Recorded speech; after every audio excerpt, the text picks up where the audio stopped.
Astaghfirullah. Bismillahirrahmanirrahim. Assalamualaikum warahmatullahi wabarakatuh. Alhamdulillah wassalatu wassalamu ala Rasulillah wa ala alihi wa sahbihi wa mawalah wa la haula wa la quwata illa billahi wa ba'd. Kita lanjutkan kajian kita, masih membahas kitab Tauhid, dan kita masuk pada bab ke-31, mana Allah Subhanahu wa ta'ala atau pengarang mencantumkan bab qaulullah ta'ala, firman Allah Subhanahu wa ta'ala, wa minan nasi man yattakhidhu min dunillahi andadan yuhibbunahum kahubbillah. Bab firman Allah Subhanahu wa ta'ala, di antara manusia ada yang mencintai, di antara manusia ada orang-orang yang menyembah tandingan-tandingan selain Allah. Mereka mencintainya sebagaimana mereka mencintai Allah Subhanahu wa ta'ala. Setelah kita mengkaji bab-bab sebelumnya tentang amalan-amalan zahir, maka pada bab ini kita masuk pada amalan hati. Apa itu? Al-mahabbah, kecintaan kepada Allah Subhanahu wa ta'ala.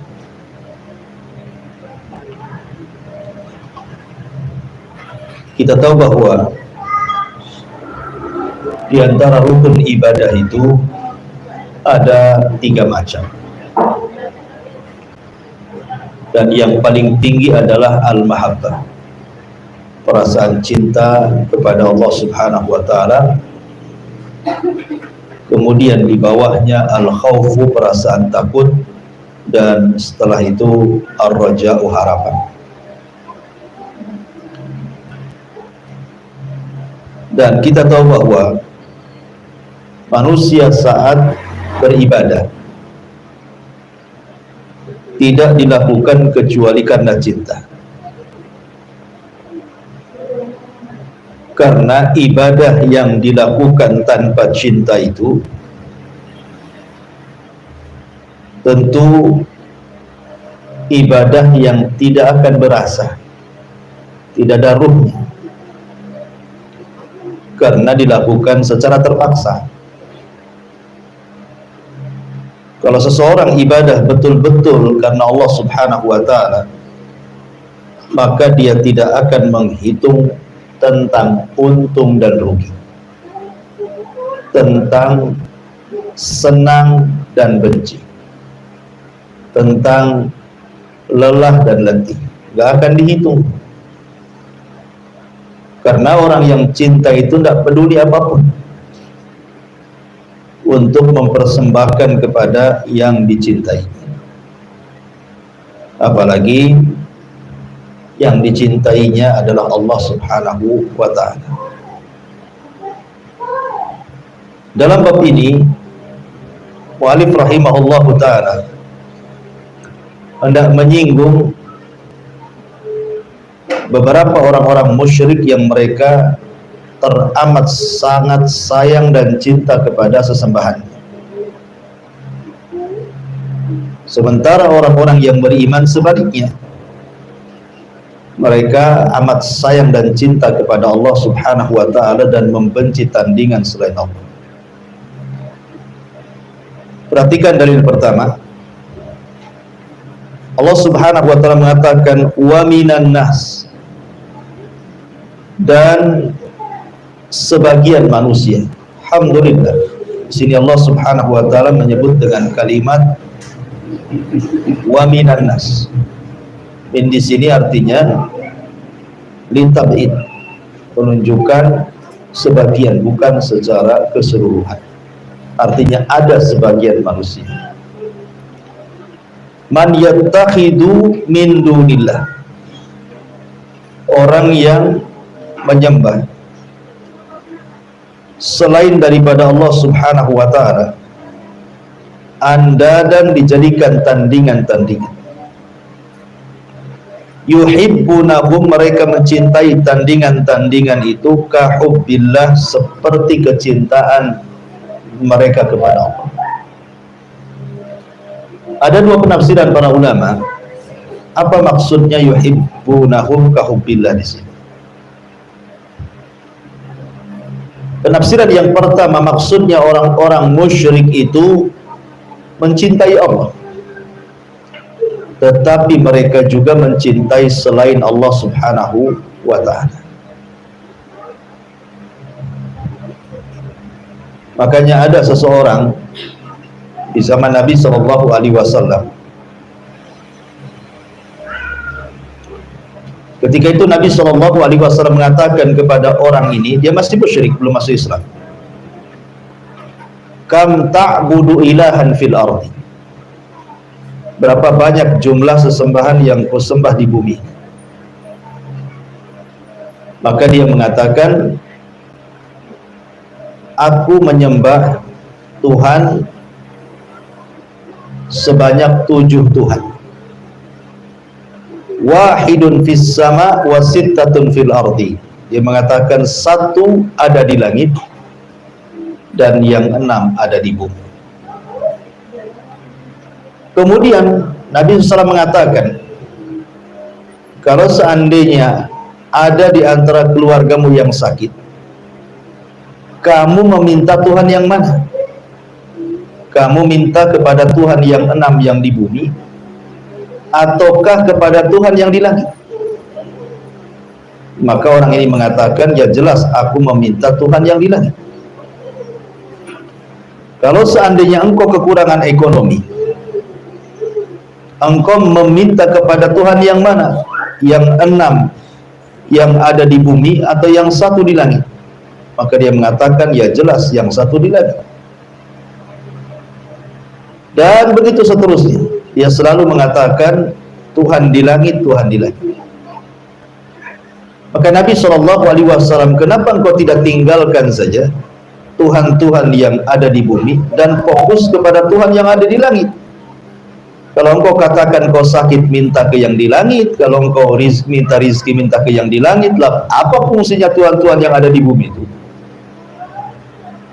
Apakah kalau seandainya engkau tinggalkan Tuhan-Tuhan yang ada di bumi dan hanya meminta kepada Tuhan yang di langit, tiba-tiba 6 Tuhan di bumi ini protes?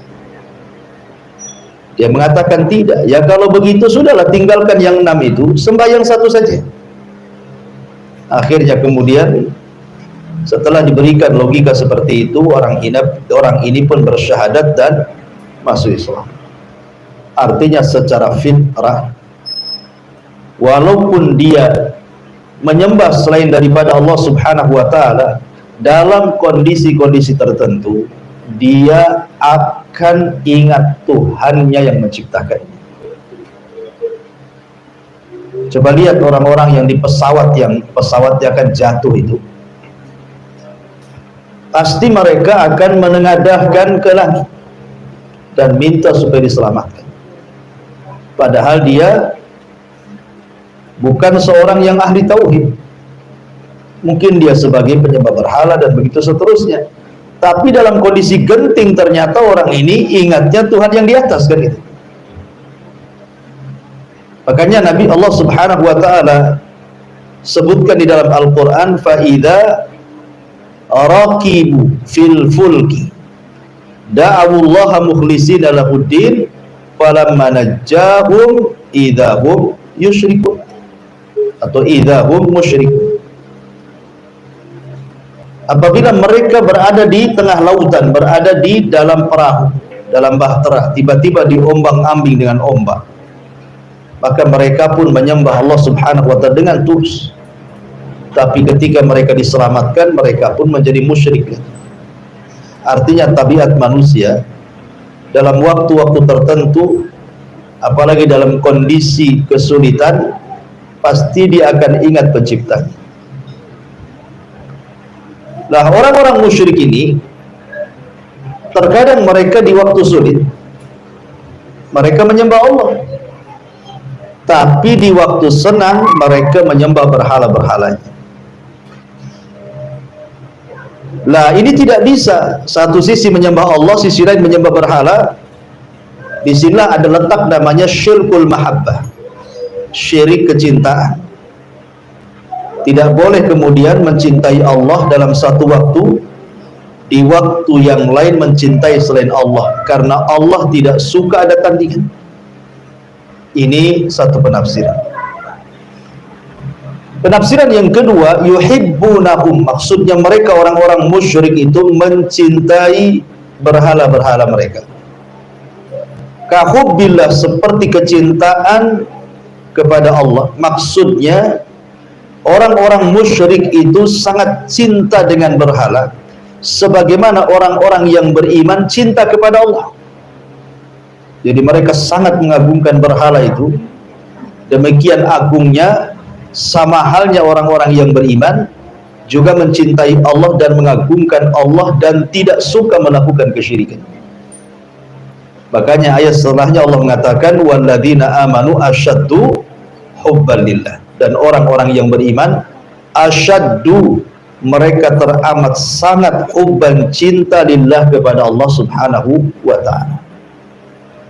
Artinya orang-orang yang beriman itu karena cintanya kepada Allah tidak menyekutukan Allah, atau mereka sangat cinta kepada Allah subhanahu wa ta'ala sebagaimana orang-orang musyrik mencintai berhala-berhalanya. Maka tanda cinta kepada Allah, jangan melakukan kesyirikan. Kalau ibu cinta kepada Allah, jangan datang ke dukun, jangan datang ke dukun minta tangkal, minta penglaris, minta jodoh, dan begitu seterusnya, karena Allah tidak suka disekutukan. Kalau sayang kepada Allah subhanahu wa ta'ala, jangan tatoyur, sebagaimana yang sudah dijelaskan, menasabkan perkara-perkara mendatangkan untung rugi, padahal semua adalah sudah ditakdirkan oleh Allah subhanahu wa ta'ala. Atau jangan kemudian datang ke peramal, meramal ini dan itu, karena tanda seseorang yang cinta kepada Allah itu tidak boleh melakukan kesyirikan. Murni kalau meminta-minta kepada Allah, kalau minta pertolongan, mintalah pertolongan kepada Allah subhanahu wa ta'ala. Ma'asyiral muslimat yang dimuliakan Allah subhanahu wa ta'ala, di antara cara mencintai Allah yang disebutkan para ulama, ada 4 perkara. Kalau ibu melakukan 4 perkara ini, berarti ibu sedang mencintai Allah subhanahu wa ta'ala. Yang pertama, kasratu dzikri, banyak-banyak menyebut Allah, banyak-banyak berzikir, banyak-banyak mengucapkan subhanallah, alhamdulillah, Allahu akbar, la ilaha illallah, dan lafaz-lafaz yang menunjukkan pujian kita kepada Allah. Karena kalau seseorang mencintai orang tuanya, pasti dia akan menceritakan orang tuanya. Oh, orang tua saya itu orang baik. Sejak kecil saya itu diurus dia, dibimbing dia, disekolahkan dia. Sekarang dia sudah meninggal. Pokoknya kalau orang cinta itu pasti akan disebut-sebutkan kebaikannya. Sebagaimana orang benci itu yang disebutkan keburukannya, kan Bu? Ibu suka dengan suami, pasti ibu sebut-sebut tuh ke istri orang tuh, ke kawannya, kan? Alhamdulillah suami saya ini Masya Allah, tiap bulan ngirim uang, gak sedikit gitu. Tak tahu suamimu, kan itu. Jadi kadang-kadang dia terus menyebutkan orang yang dicintainya gitu ya. Namanya orang cinta, pasti dia akan menyebutkan orang yang dicintai, karena tanda cinta itu menyebut-nyebut yang dicintai. Maka ketika ibu cinta kepada Allah, harus banyak-banyak menyebut yang disebut dengan zikir itu. Jadi kalau ibu banyak zikir, berarti ibu cinta sama Allah karena suka menyebut-nyebut Allah, dan itu tanda cinta kita kepada Allah. Ini satu. Yang kedua, tanda cinta kepada Allah itu, ibu rindu ingin berjumpa dengan Allah. Sebagaimana hadis Aisyah radhiyallahu anha, Nabi SAW bersabda, "Man ahabba liqa Allah ahabballahu liqa'ah, wa man kariha liqa Allah karihallahu liqa'ah." Barang siapa yang cinta ingin berjumpa dengan Allah, maka Allah pun akan cinta berjumpa dengan dia. Siapa yang benci berjumpa dengan Allah, Allah pun benci berjumpa dengan dia. Dan perjumpaan kita dengan Allah itu, Bu, ada di 4 tempat. 2 di dunia dan 2 di akhirat. 2 di dunia, yang pertama saat sholat. Saat kita sholat itu hakikatnya kita sedang berjumpa dengan Allah. Alladzina yadunnuna annahum mulaku. Ketika Allah Subhanahu wa taala menyebutkan sifat-sifat orang-orang yang salat dan mereka khusyuk dalam salatnya, dan Allah Subhanahu wa taala menyebutkan tentang orang-orang yang berat melakukan salatnya, kata Allah Subhanahu wa taala, "Wa innaha lakabiratun illa 'alal khashiyin." Salat itu akan menjadi ringan walaupun berat bagi orang-orang yang khusyuk. Kemudian Allah katakan, siapa orang yang khusyuk itu? Alladzina yadunnuna annahum mulaku. Orang-orang yang yakin kalau dia sedang berjumpa dengan Allah. Maka siapa yang banyak solatnya, maka dia banyak berjumpa dengan Allah. Solat wajibnya, solat sunnahnya, duhanya, tahajudnya, witirnya, dan begitu seterusnya. Jadi hakikatnya kalau ibu banyak sholat, itu ibu sedang banyak berjumpa dengan Allah. Dan siapa yang banyak berjumpa dengan Allah di dunia, maka dia akan sering berjumpa Allah di akhirat. Ini yang pertama. Yang kedua, saat kematian.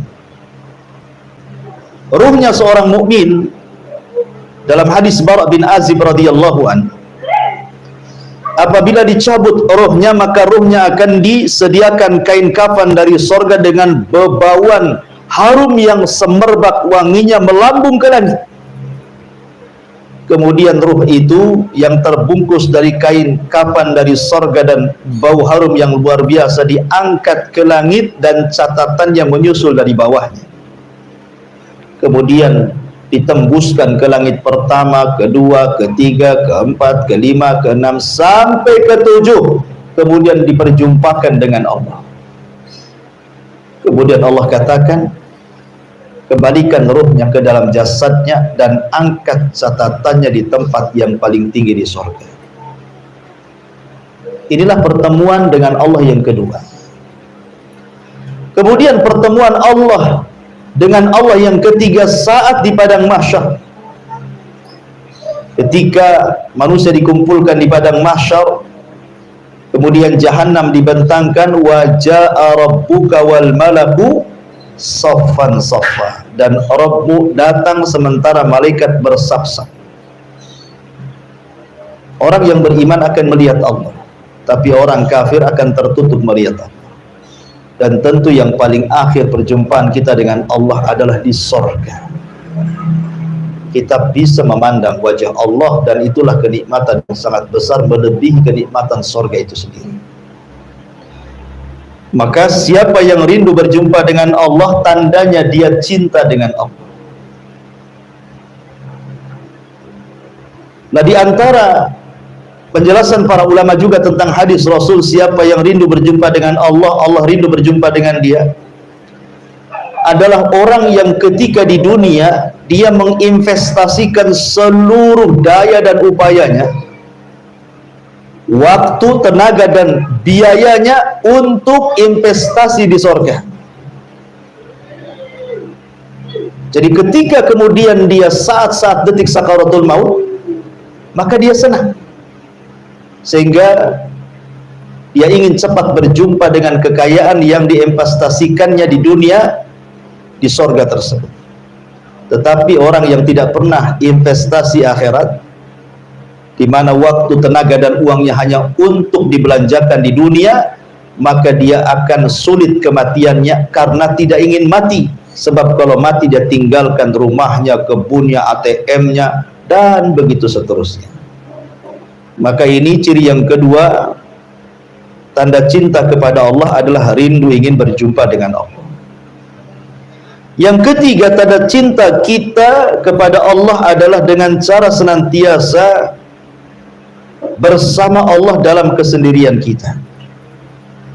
Dalam kesendirian kita bagaimanapun tetaplah terkait dengan Allah. Tengah malam semua orang tidur, semua orang ngorok, tidak ada yang terbangun, ibu pula terbangun.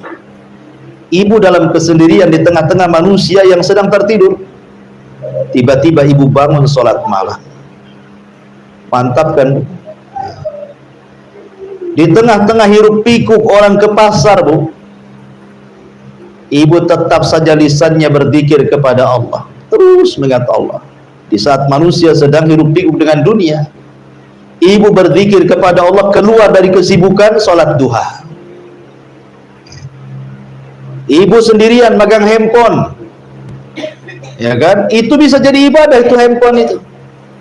Nggak ada orang, suami tak ada, anak sekolah, sendirian di rumah, buka handphone, buka YouTube, buka Humairah channel. Promosi kan.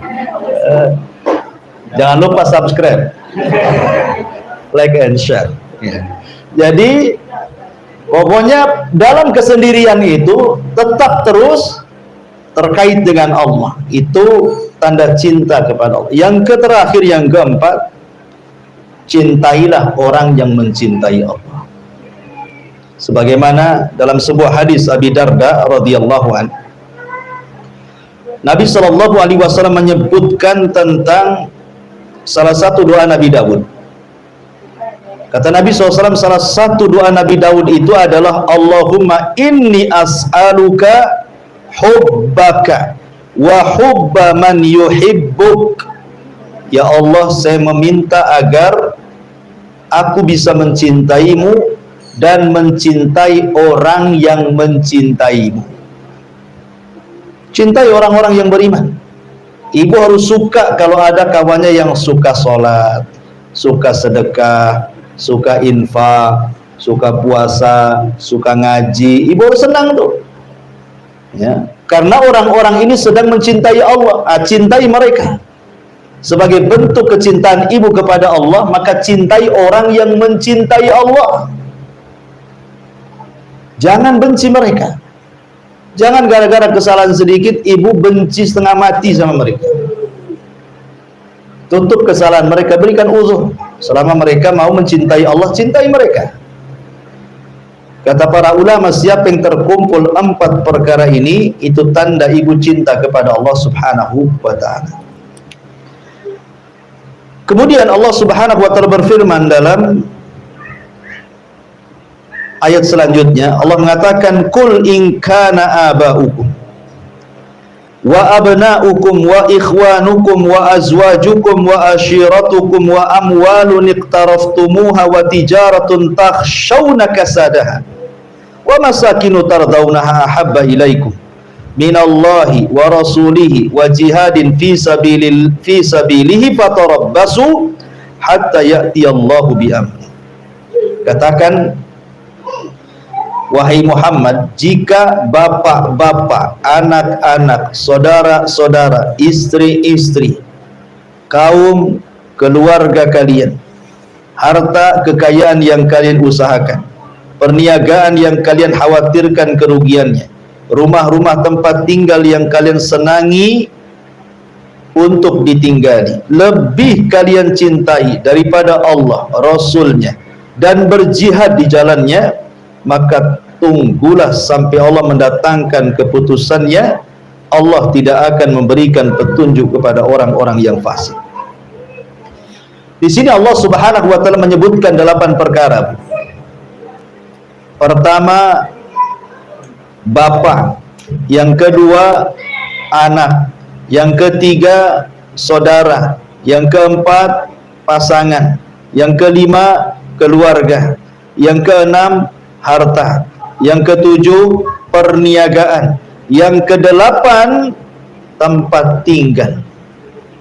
Siapa yang 8 perkara ini lebih dicintai dibandingkan Allah dan Rasulnya, dan juga berjihad untuk Allah dan Rasulnya, maka Allah ancam dengan kata-katanya fatarabbasu, tunggu, akan ada perhitungannya. Karena biasanya 8 perkara inilah yang melalaikan kecintaan kita kepada Allah. Ada orang yang mencintai orang tua berlebihan, lebih mencintai orang tua dibandingkan cintanya kepada Allah. Ada orang yang mencintai anak berlebihan, lebih cinta kepada mereka dibandingkan kepada Allah. Ada yang mencintai saudara, pasangan, keluarga, lebih mencintai mereka dibandingkan kecintaan kepada Allah. Ada orang yang mencintai harta, perniagaan, termasuk tempat tinggal, lebih mencintai hal-hal tersebut dibandingkan kepada Allah. Makanya tegas di sini Allah mengatakan siapa yang kecintaannya kepada 8 perkara lebih dibandingkan cintanya ia kepada Allah dan Rasulnya, hati-hati, ada perhitungan di hadapan Allah. Ayat ini sebagaimana disebutkan dari Imam Al-Baghawi rahimahullah ta'ala, turun ketika banyak para sahabat Nabi SAW yang disyariatkan hijrah dari Mekah ke kota Madinah. Jadi ketika Rasul memerintahkan hijrah para sahabat dari Mekah ke Madinah, jadi ada seseorang itu yang mengatakan kepada bapaknya, ada seseorang mengatakan kepada bapaknya, atau bapak kepada anaknya, atau mungkin saudara kepada saudaranya, atau mungkin seseorang kepada pasangannya, sungguh kami telah diperintahkan hijrah oleh Nabi SAW. Tiba-tiba sebagian mereka mengatakan, kalau engkau hijrah, maka hijrah tidak akan bermanfaat kepada kalian. Kalian akan meninggalkan bisnis kalian, kalian akan tinggalkan rumah kalian, kalian akan tinggalkan harta kalian, kalian akan tinggalkan keluarga tercinta kalian, dan kalian akan hidup sendirian di kota Madinah. Ya. Sehingga kemudian banyak para sahabat yang lemah imannya berpikir untuk hijrah itu. Karena hijrah ini pengorbanan. Dia harus meninggalkan tanahnya, meninggalkan rumahnya, meninggalkan keluarganya, meninggalkan pasangannya, meninggalkan keluarga tercintanya, dan begitu seterusnya. Hijrah itu pengorbanan. Jadi ketika kemudian ada sebagian yang ragu-ragu gitu ya untuk hijrah karena mikir urusan dunia, maka Allah turunkan ayat ini. Katakan ya Muhammad kepada mereka, jika bapak, anak, saudara, istri, pasangan, keluarga, harta, perniagaan, tempat tinggal lebih kalian cintai dibandingkan hijrah. Karena hijrah itu artinya perjuangan menghadap Allah dan Rasulnya. Faman kanat hijratuhu ilallahi wa rasul, fa hijratuhu ilallah wa rasul. Katakan kepada mereka bahwa hijrah itu tujuannya memperjuangkan Allah dan juga Rasulnya.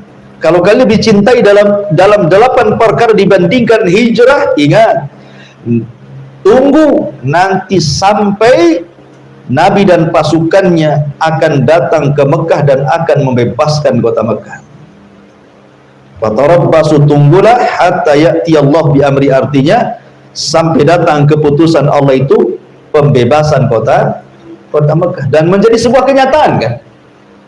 Setelah kemudian orang-orang yang hijrah tidak bawa apa-apa, hanya pakaian di badan saja, tiba-tiba kemudian dalam tempo sesingkat-singkatnya di Madinah ekonomi mereka meningkat, mereka punya kekuatan, dan mereka bisa menguasai Mekah dengan waktu yang sangat singkat. Ini diantara asbab nuzul dari surah At-Taubah 24. Baik. Kemudian hadis Nabi SAW dari Anas bin Malik radhiyallahu an, Rasul mengatakan, la yu'minu ahadukum hatta akuna ahabba ilaihi min walidihi wa walidihi wan nasi ajmain. Salah seorang di antara kalian tidak dikatakan beriman. Maksudnya tidak beriman di sini, ketika sabda Rasul menafikan sebuah keimanan, meniadakan sebuah keimanan, maksudnya ada dua penafsiran. Mungkin peniadaan total, tidak punya iman, atau meniadakan kesempurnaan iman. Jadi yang dimaksud di sini adalah nafyul kamal, tidak sempurna imannya, itu maksudnya.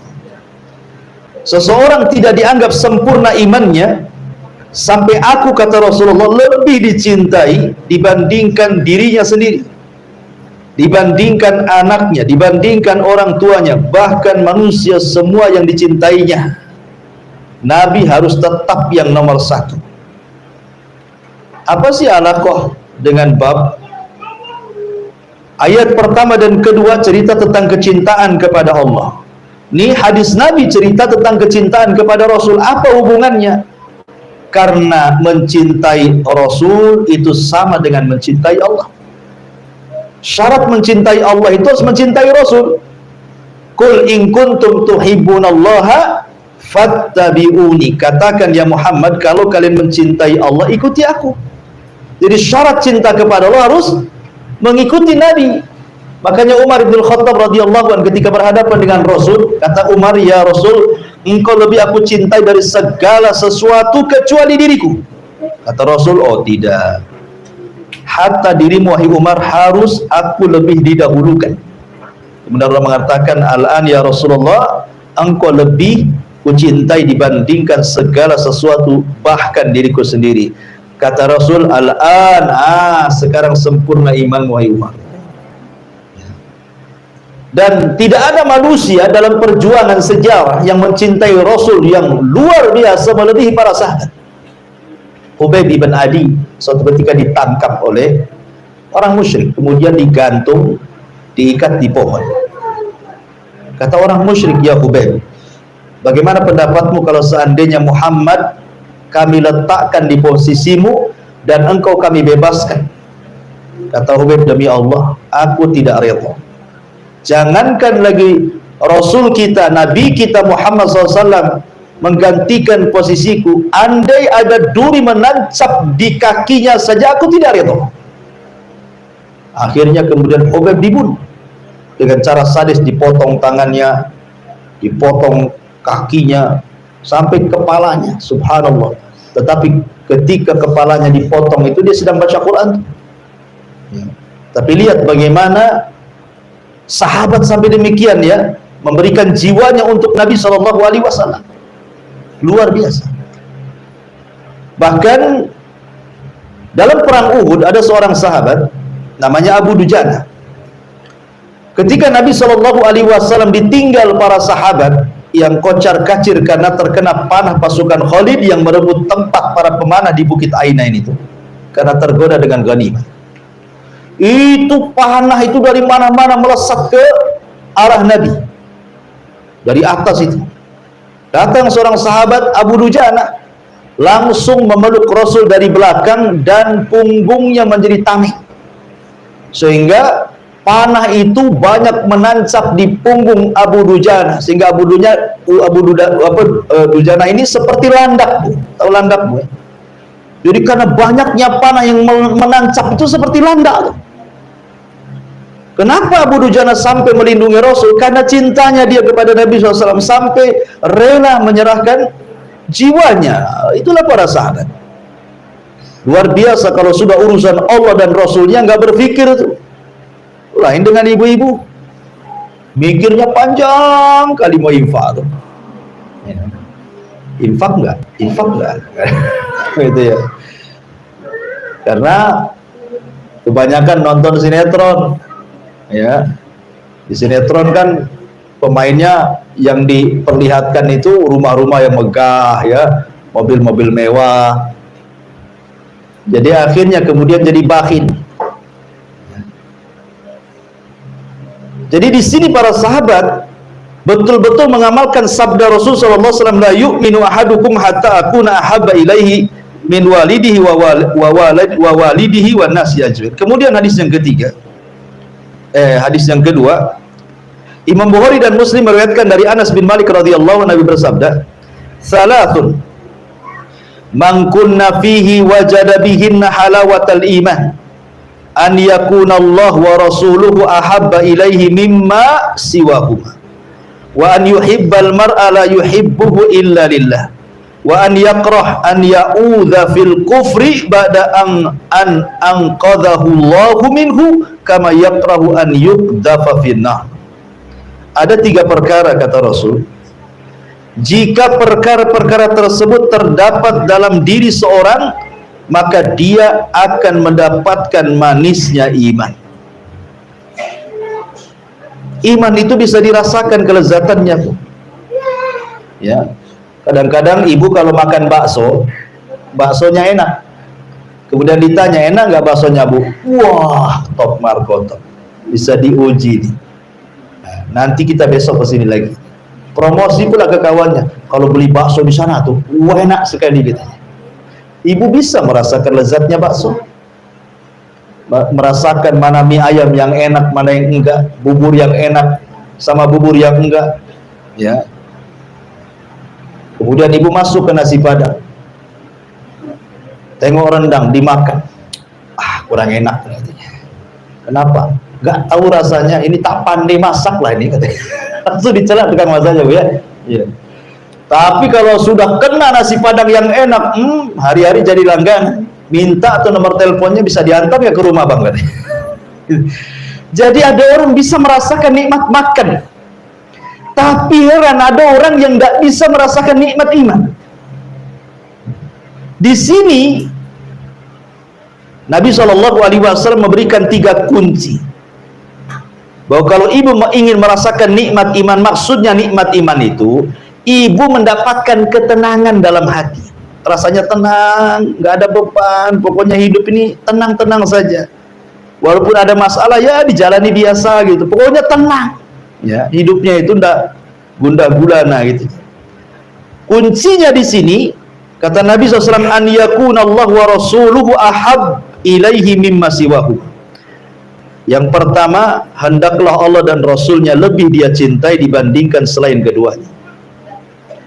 Kalau ibu lebih mencintai Allah dan Rasulnya melebihi semuanya, maka musibah apapun yang ibu derita tidak ibu rasakan, karena ibu sangat mentauhidkan Allah, tawakal kuat kepada Allah. Karena akibat cinta yang kuat kepada Allah, semua musibah menjadi musnah. Contoh, di zaman Nabi SAW ada seorang ibu, 2 anaknya ikut jihad, suaminya ikut jihad, bapaknya ikut jihad. Subhanallah, bapaknya gugur mati syahid di perang Uhud, suaminya gugur mati syahid di perang Uhud, 2 anaknya gugur juga mati syahid di perang Uhud.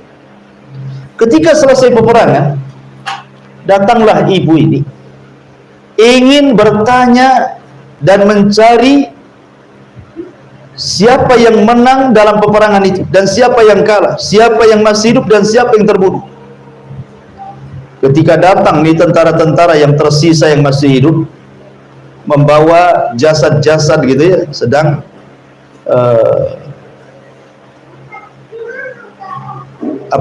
jasad-jasad itu sudah dihitung berapa yang meninggal dan siapa yang meninggal. Jadi sahabat tahu tuh siapa yang meninggal. Jadi ibu ini ketika berjumpa dengan salah satu pasukan, kata pasukan yang selamat ini, wah ibu, suamimu meninggal, tolong sabar ya. Tapi ibu ini mengatakan, kaifa halun Nabi, bagaimana kondisi Nabi? Suamimu meninggal, dia mengatakan bagaimana kondisi Nabi? Datang lagi pasukan yang lain, 2 anakmu meninggal. Ibu ini mengatakan kaifa halun Nabi, bagaimana kondisi Nabi? Datang lagi prajurit mengatakan bapakmu meninggal. Dia mengatakan kaifa halun Nabi, bagaimana kondisi Nabi? Subhanallah. Ibu ini terus bertanya soal Nabi, padahal sudah dikatakan 2 anaknya meninggal mati syahid, suaminya meninggal mati syahid, ayahnya meninggal mati syahid. Tidak direken tuh berita tuh. dia tetap mengatakan bagaimana kondisi Nabi. Akhirnya dihantarkanlah ibu ini ke hadapan Nabi. Setelah melihat Nabi tidak ada apa-apa, tidak selamat dan tidak terluka parah, maka ibu ini mengatakan, wallahi, demi Allah, kata dia, kullu musibatin ba'daka ya Rasulullah jalal. Setiap musibah yang kurasakan setelah aku melihat engkau sehat, engkau baik, engkau selamat, semua jadi ringan. Kan luar biasa, ya kan? Ini kalau ibu punya suami kerja jauh di pulau, kemudian mau pulang pakai kapal, tenggelam kapalnya, matilah suami ini. Dihabarkan, Bu, suami ibu meninggal. Ah, nggak benar itu, suami orang tuh, katanya. Ketika betul-betul diumumkan, kan shock, bukan? Langsung shock, menangis bisa itu berhari-hari itu. Diingat terus, dikenang terus, kan? Padahal suami ini pergi dalam rangka mencari nafkah ibadah lillah, karena Allah, untuk menghidupi keluarganya, kan? Tapi betapa banyak kemudian tidak dilihat ibadahnya, dilihat matinya, kan itu ya. Harusnya kan ibu berdoa gitu ya. Ya, semoga suami saya mati syahid, kan itu. Karena dia ke pulau itu untuk cari nafkah untuk keluarganya. Dan itu harusnya kan begitu ya. Ibu menenangkan dirilah. Ingat Allah, ingat Rasulnya. Katakan, Allahumma jurni fi musibati, ya Allah, berikan pahala atas musibah yang menimpa diriku. Sebagaimana ada seseorang ulama ahli bahasa namanya Al-Asma'i rahimahullah ta'ala. Ada seorang ulama bahasa namanya Al-Asma'i kalau nggak salah. Jadi Al-Asma'i ini sedang safar rihlah thalabul ilmi. Rupanya kehabisan bekal. Nyasarlah dia di padang pasir. Di tengah padang pasir dia melihat ada tenda orang Badui. Rupanya ketika dia bertandang ke situ, rupanya ada orang tua yang sudah tua, buta lagi matanya. Kemudian Al-Asma'i mengucapkan salam dan ibu tua ini juga mau menjawab salam. Tiba-tiba selang beberapa waktu datanglah dari kejauhan dua orang yang menunggang, ataupun satu orang yang menunggang unta dengan membawa unta yang tidak ada penumpangnya. Jadi dia menunggang unta sambil menggeret unta. Kemudian ketika sampai di tenda itu, orang yang menunggang unta sambil menggeret unta satunya mengatakan kepada ibunya, wahai ibu, bersabarlah kepada Allah. Anakmu jatuh di tebing dan dia meninggal, dan saya tidak bisa mengambil jasad. Coba bayangkan, ibu ini hidup sama anaknya. Tiba-tiba anaknya meninggal jatuh dari tebing, dan kawannya menyelamatkan ya kan, dengan membawa untanya dan beritahu ibunya. Tapi ibu ini sabarnya luar biasa. Kata ibu ini, nak, bisa nggak kau turun dulu? Kemudian orang yang membawa unta anaknya turun. Kemudian kata ibu ini, bisa nggak kau sembelihkan kambing? Ini ada tamu. Maksudnya Al-Asma'i rahimahullah ta'ala. Akhirnya kemudian dia melayani tamu dulu. Ibu ini sempat melayani tamu, disembelihnya kambing, dimasakkan kambing, kemudian diberi makan tamunya. Kemudian ibu ini tiba-tiba sholat 2 rakaat. Saat sholat itulah Allah takdirkan dia meninggal, karena shock, kaget gitu ya, apalagi sudah tua dan buta, meninggal. Kata Al-Asma'i yang melihat kondisi ibu ini, dia mengatakan, subhanallah, aku tidak melihat seorang ibu sesabar orang ini. Nah, harusnya kan begitu ya. Kemudian juga dalam riwayat hadis yang lain dikatakan, la yajidu ahadun halawatal, yang kedua, apa? Wa an yuhibbal mar'a la yuhibbuhu illa lillah. Di mana seseorang mencintai seseorang tidak mencintai kecuali karena Allah. Maksudnya begini, Bu, kalau ibu mencintai orang, maka berikan kecintaan ibu itu kepada orang tersebut sesuai dengan kadar dia kepada kecintaan dia kepada Allah. Sesuai kadar dia mencintai Allah, cintai orang itu sesuai kadar dia cintanya kepada Allah. Sebagaimana kita membenci orang yang bermaksiat, maka bencilah sebagaimana kadar dia bermaksiat kepada Allah. Jangan berlebihan dan jangan dikurang-kurang ya.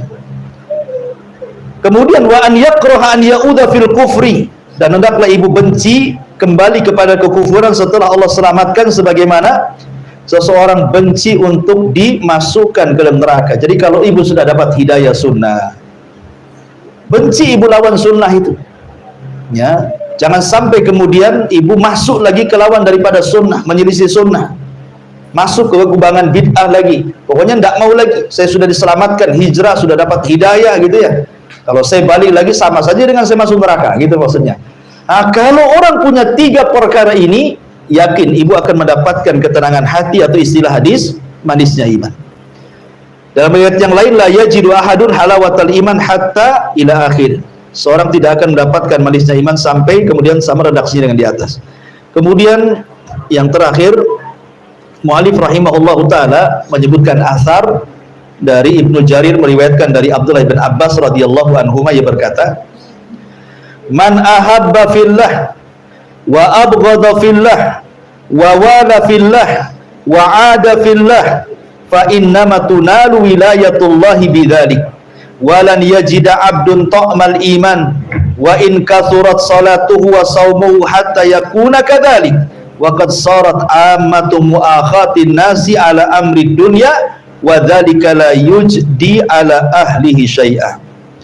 Barang siapa cinta dan benci hanya karena Allah, berteman dan bermusuhan karena Allah, sesungguhnya pertolongan Allah itu diperoleh dengan hal itu.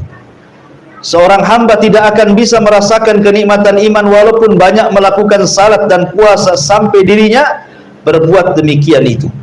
Sungguh kebanyakan persahabatan seseorang itu hanya dilandaskan kepada kepentingan dunia. Persahabatan yang demikian itu tidaklah bermanfaat bagi mereka pada hari kiamat, karena Allah yang mengatakan wa taqatta'at bihimul asbab, dan putuslah segala hubungan antar mereka sama sekali pada hari kiamat. Ada sebuah hadis Nabi SAW bahwa apabila seseorang menziarahi temannya, umpamanya ibu punya kawan di Tanjung Pinang, Tanjung Uban, di Kijang, di Padang, di manalah pokoknya daerah-daerah mana gitu ya, yang jauh bukan orang Batam. Jadi ibu ngomong sama suami, mari yuk kita silaturahim ke kawan lama. Alhamdulillah saya dengar dia sudah hijrah, sudah ngaji, sudah baik lah, ya kan.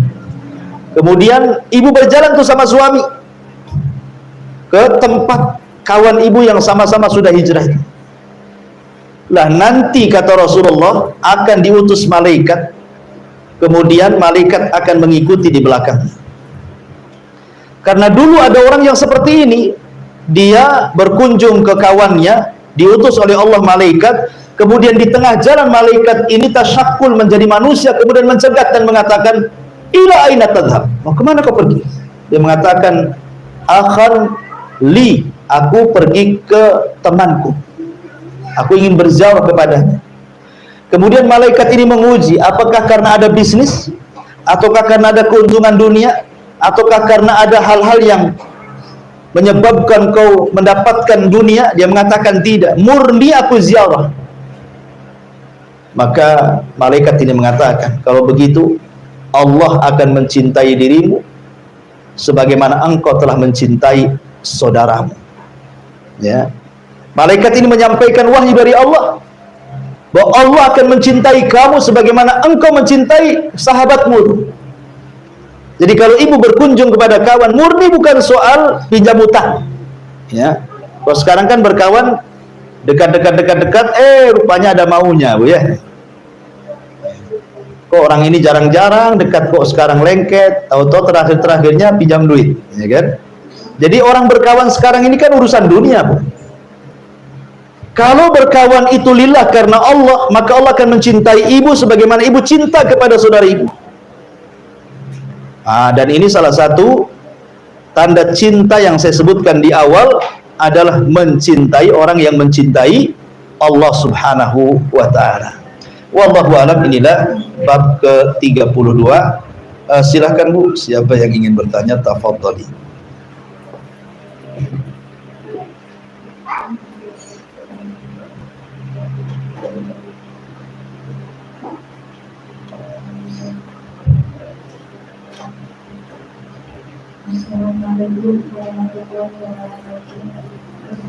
Ya,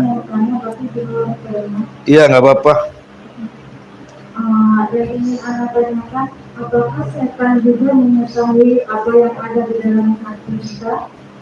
Mengapa pas kita itu lagi galau atau panik, terus setan itu bisa menggoda? Apakah setan mengetahui apa yang ada di hati kita? Begini, Ibu ya. Saya akan sebutkan, dan ini pernah saya sebutkan ketika kita bicara tentang dunia perdukunan. Ada seorang penguasa zalim, namanya Hajjaj ibn Yusuf Al-Thaqafi. Dia penguasa zalim, tapi hafal Quran. Dia hafal Quran, tapi zalim. Betapa banyak nyawa sahabat dan kibar tabi'in dibantai dia. Hajjaj ibn Yusuf Al-Thaqafi di bawah pemerintahan Abdul Malik ibn Marwan. Jadi suatu ketika Hajjaj ibn Yusuf Al-Thaqafi ini, dia kan walaupun begitu tidak suka dengan dukun.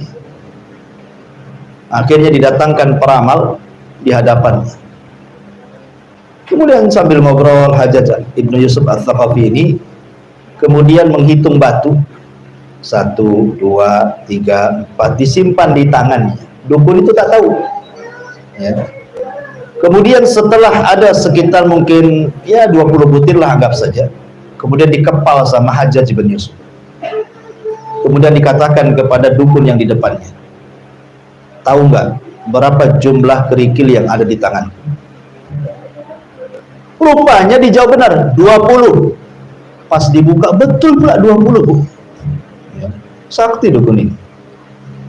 Akhirnya Hajjaj ibn Yusuf mengalihkan lagi pembicaraannya. Kemudian dia mengambil batu tanpa dihitung, main kerobok. Ya, pokoknya ada batu main ambil, dia sendiri tidak tahu berapa isinya. Kemudian kata Hajjaj ibn Yusuf, sekarang kau tebak berapa isi batu yang di tanganku ini. Bingung dukun. Kemudian asal nebak, 20. Ternyata isinya cuma 5. Dari sini kata para ulama, kenapa tebakan yang pertama benar, kenapa pula tebakan yang kedua salah? Adapun tebakan yang pertama benar karena yang pegang batu itu tahu berapa jumlahnya, sehingga jin korin yang ada di badannya mengetahui tebakannya. Jadi jin korin yang ada pada diri kita, dia mengetahui berapa jumlah batu sebagaimana kita juga mengetahuinya. Maka jin itu memberitahu kepada jin dukun, kemudian jin dukun memberitahu kepada dukun, maka diramallah oleh dia betul. Tapi ketika kita tidak tahu, maka jin korin pun tidak tahu. Ketika jin korin tidak tahu, tidak mungkinlah dia jadi impor jin, memberikan informasi kepada jin yang ada di dukun untuk memberikan informasi yang salah, kan gitu ya. Dari sini bahwa tidak semua setan itu tahu dalam hati kita, kan. Apa yang kita ketahui, dia tahu. Apa yang kita tidak ketahui, tidak tahu. Jin itu. Di dalam badan manusia itu ada elemen positif dan negatif. Ada namanya akal, ada namanya hawa nafsu. Akal ini tempatnya kebaikan. Makanya malaikat itu makhluk berakal. Ya. Binatang itu makhluk yang tidak berakal. Manusia itu makhluk yang berakal dan bernafsu. Adapun nafsu itu adalah sifatnya binatang. Binatang punya nafsu, tak punya akal. Malaikat tak ada nafsu, ada akal. Manusia digabungkan akal dan nafsu. Kalau akalnya terkalahkan dengan hawa nafsunya, jadilah dia binatang. Bahkan lebih buruk daripada binatang. Tapi kalau akal sehatnya bisa menundukkan hawa nafsunya, maka dia akan menjadi orang yang mulia seperti malaikat. Jadi kalau ibu sedang gundah gulana dan begitu seterusnya, ya memang betul setan akan dekat dengan kita. Tapi apakah setan mengetahui sesuatu yang ada pada diri kita? Ya, tidak tahu, kecuali yang kita tahu saja. Tidak tahu kecuali yang kita tahu. Contohnya kasus dukun tadi. Wallahu a'lam.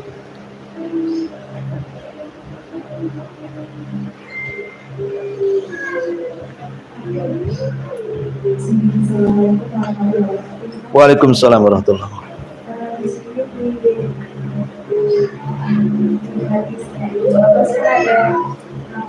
Memusuhi seorang anak Nabi. Kita boleh memusuhi seorang anak Nabi dan seorang melakukan maka kita boleh memusuhinya jika maksiat yang dilakukan itu tersebut misalnya sudah melakukan hal yang sama, tidak sebentar melakukan hal yang sama, tidak sebentar melakukan hal yang sama, kita boleh memusuhinya karena itu maksudnya boleh nggak usah. Maksudnya ibu menjauhi orang itu? Iya, alhamdulillah. Paham. Jadi boleh nggak kita memusuhi orang yang banyak maksiatnya? Karena ditegur asik, tobat kumat lagi, tobat kumat lagi, tomat sudah. Jadi ada di zaman Bani Israel, Bu, dua orang yang bersaudara, satunya ahli ibadah, satunya pula ahli maksiat, tapi berkawan kemana-mana bersama. Ya namanya lain kiblat kan gitu ya. Tentu yang ahli maksiat dia gemar maksiat, yang ahli ibadah ya gemar ibadah. Tetapi ahli ibadah ini di permulaan hidupnya bagus dia. Jadi kalau kawannya bermaksiat-maksiat ditegurnya, tobatlah kau kepada Allah. Sampai kapan kau kayak gini? Tobat. Bagus dia di awal-awal perkara. Sampai berjalannya waktu, berjalannya tahun, akhirnya bosan juga lah ahli ibadah ini. Orang baik ini banyak menasihati kawannya yang terus-terusan maksiat karena tidak pernah diindahkan nasihat sampai pada waktunya. Si kawan yang ahli maksiat ini bermaksiat yang menurut kawannya ahli ibadah ini sudah tidak bisa ditolerir. Ini sudah parah nih maksiatnya. Akhirnya dia datang kepada ahli maksiat itu, bersumpah atas nama Allah. Wallahi, demi Allah kata, illam tatub, kalau engkau tidak bertobat, wallahi la yaghfirullahu lak aw la yunjika minan nar. Demi Allah, Allah tidak akan mengampuni dosamu dan Allah tidak akan mengeluarkan kamu dari neraka. Kemudian berjalan waktu, orang ini meninggalkan kawannya karena sudah nggak bisa lagi dinasihati. Dua-duanya wafat, dua-duanya meninggal. Tapi anehnya Allah masukkan ahli ibadah ke neraka dan Allah masukkan ahli maksiat ke dalam surga. Apa masalahnya sampai Abu Hurairah mengatakan, lihat ahli ibadah itu, khasirat dunya wal akhirah, rugi dunia rugi akhirat.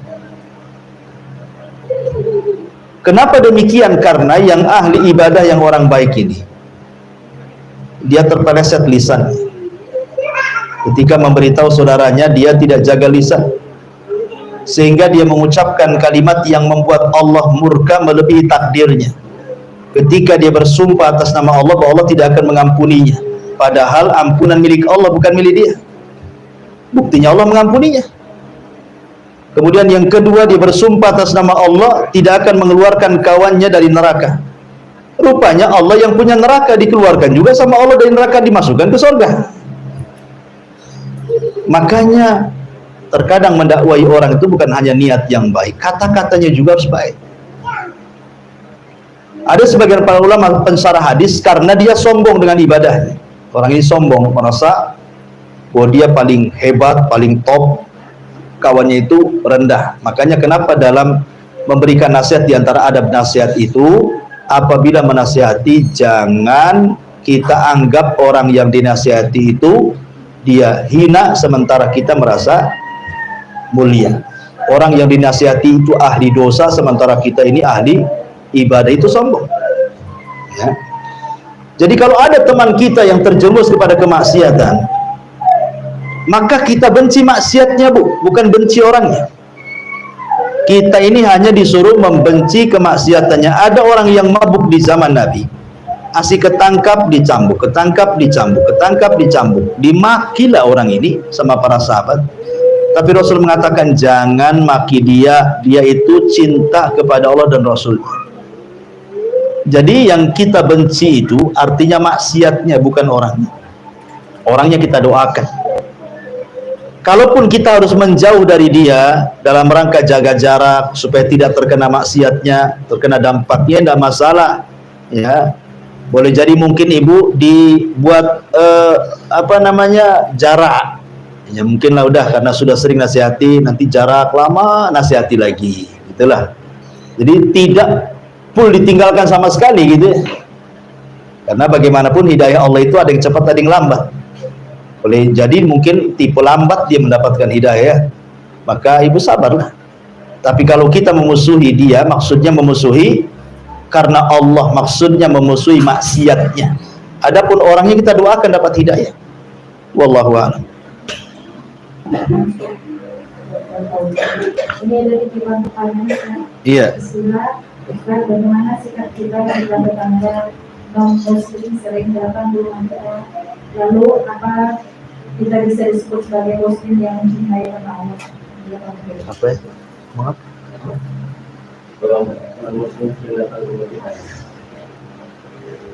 Non-muslim sering datang ke rumah ibu. Iya, Ustaz. Terus? Non-muslim sering datang ke rumah kita. Terus lalu apakah kita bisa disebut sebagai muslim yang mencintai Allah? Mungkin maksudnya mencintai seorang muslim mencintai tukang mengerjakan Allah gitu. Ibu berkawan itu ada batasnya. Boleh ibu berkawan dengan siapapun, mau dengan orang Islam, mau dengan non muslim, terserah. Soal berkawan itu tanpa dibatas. Tapi jangan jadikan orang non muslim teman akrab, ibu ya. Berkawan boleh, tapi jangan jadikan teman akrab, itu saja. Kalau mau cari teman akrab, cari yang seakidah, supaya tidak jadi syubhat. Apalagi kok dia baik sekali, hari-hari datang, hari-hari ngasih uang, hari-hari naraktir gitu. Akhirnya setan masuk ke badan ibu. Mendingan ini si kafir katanya, daripada teman saya itu si cadar katanya. Kan coba bukan? Ya jelas masih bagus si cadar lah, Bu. Islamnya dia saja sudah tidak bisa ditandingi dengan non muslim. Non muslim ini jelas masuk neraka kekal di dalamnya. Ya, kalau memang orang yang bercadar itu bakhil atau apa, ya mungkin ya itulah dosa dia. Tapi kan banyak kelebihan dia, ya, Islamnya dia, sunnahnya dia, dan begitu seterusnya kan, masuk syubhat di situ jadinya ya. Wallahu a'lam. Ya, saya kira cukup. Subhanallah bihamdika, asyhadu an la ilaha illa anta astaghfiruka wa atubu ilaik. Allahu ta'ala. Assalamualaikum warahmatullahi wabarakatuh.